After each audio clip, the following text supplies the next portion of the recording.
Hello everyone.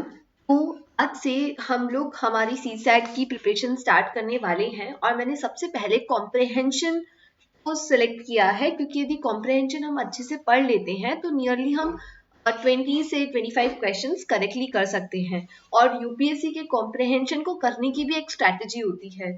आपको यदि पता होगा कि किस टाइप के क्वेश्चन आते हैं, कैसे हम इन्हें सॉल्व करना है, तो आप इजीली इन पे कमांड कर पाएंगे। तो आप मेरे साथ बने रहें और हम इस सीरीज के थ्रू सारे पीवाईक्यूज को अच्छे से एनालाइज करेंगे, कॉम्प्रहेंशन के क्वेश्चंस को एनालाइज करेंगे, ताकि आप उसमें अपनी कमांड कर सकें।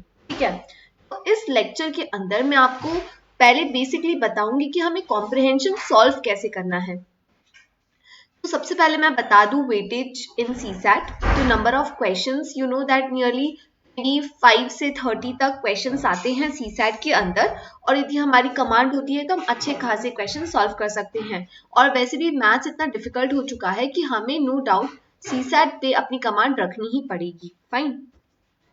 सो how to tackle? The first thing that you need to remember is that comprehension को डील करना आपको कैसे आप डील कर पाएंगे, तब आप अच्छे से प्रैक्टिस करेंगे।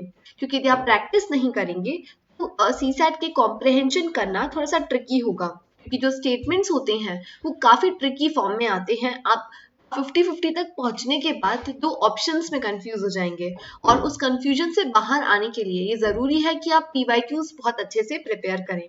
ओके, तो मैं आपको बताऊंगी कि कैसे हम इसे टैकल करना है।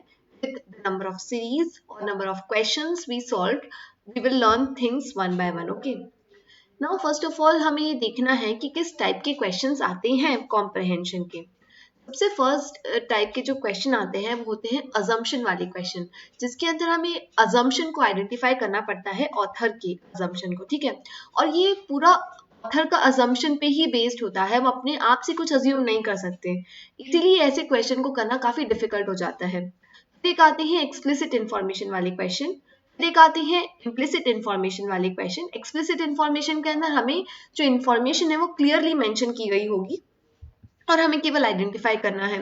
एक इम्प्लिसिट इंफॉर्मेशन मतलब we have to find the crux of the passage.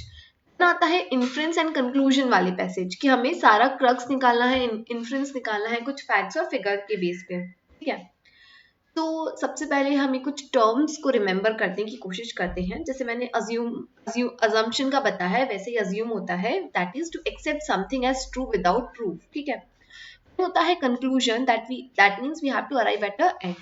फिर होता है कंक्लूजन, द फाइनल आउटकम और द रिजल्ट। क्रक्स होता है जो इंपॉर्टेंट इशू दे रखा है। इम्प्लाई होता है इंडिकेटिंग पॉइंट। इम्प्लीकेशन होता है जिससे हमें कंक्लूजन से कुछ चीज हमें मिले। Inference होता है conclusion based on evidences. Fine. So this is the some type of question that ask in the comprehension. एक और word होता है जिसे बोलते हैं corollary, जिसके अंदर we have to relate two factors to with each other, right? So now there are some steps. यदि हम इस स्टेप्स को फॉलो करेंगे तो हमारे जो कॉम्प्रहेंशन के करेक्ट होने के चांसेस है वो बढ़ जाते हैं। दैट मीन्स सबसे पहले हमें क्या करना है, हमें क्वेश्चन रीड करना है। क्वेश्चन रीड करने के बाद हमें ये आइडेंटिफाई करना है कि डिमांड क्या है। मान लीजिए क्वेश्चन में अजम्पशन पूछा है, कंक्लूजन पूछा है, इन्फ्रेंस पूछा है, इस तरह से आप उसे आइडेंटिफाई करेंगे। उसके बाद आप क्वेश्चंस रीड करेंगे, जो स्टेटमेंट्स दे रखे हैं आप उसे अच्छे से रीड करें, उसके अंदर चीज़ों को हाईलाइट करें। जैसे कि यदि आपको लगता है कि कुछ क्वेश्चन कुछ चीज़ें, जैसे मान लीजिए बहुत एक्सट्रीम वर्ड्स दे रखे हैं, तो आप उसे मेंशन करें, उसे सर्कल कर लें। उसके बाद कुछ एब्स्ट्रैक्ट फैक्ट दे रखा है, आप उसे सर्कल कर लें।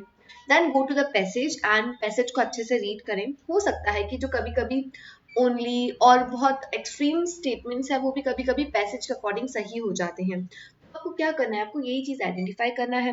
And finally after reading the passage go to the options again.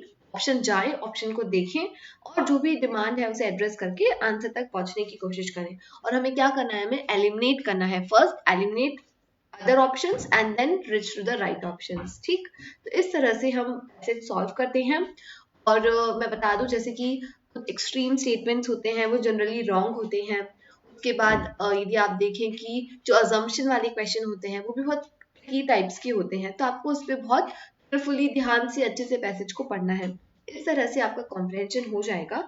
जो हम नेक्स्ट वीडियो के अंदर डिस्कस करेंगे वो हम 2022 के पीवाईक्यूज को डिस्कस करेंगे कॉम्प्रहेंशन और उसके अंदर मैं आपको बताऊंगी कि कैसे हम सॉल्व कर सकते थे। फाइन, तो thank you so much. Next video में यदि आपको अच्छा लग रहा है, आपको लगता है कि मुझे सीरीज आगे तक कंटिन्यू करना है, so please do like and subscribe my channel. Thank you so much.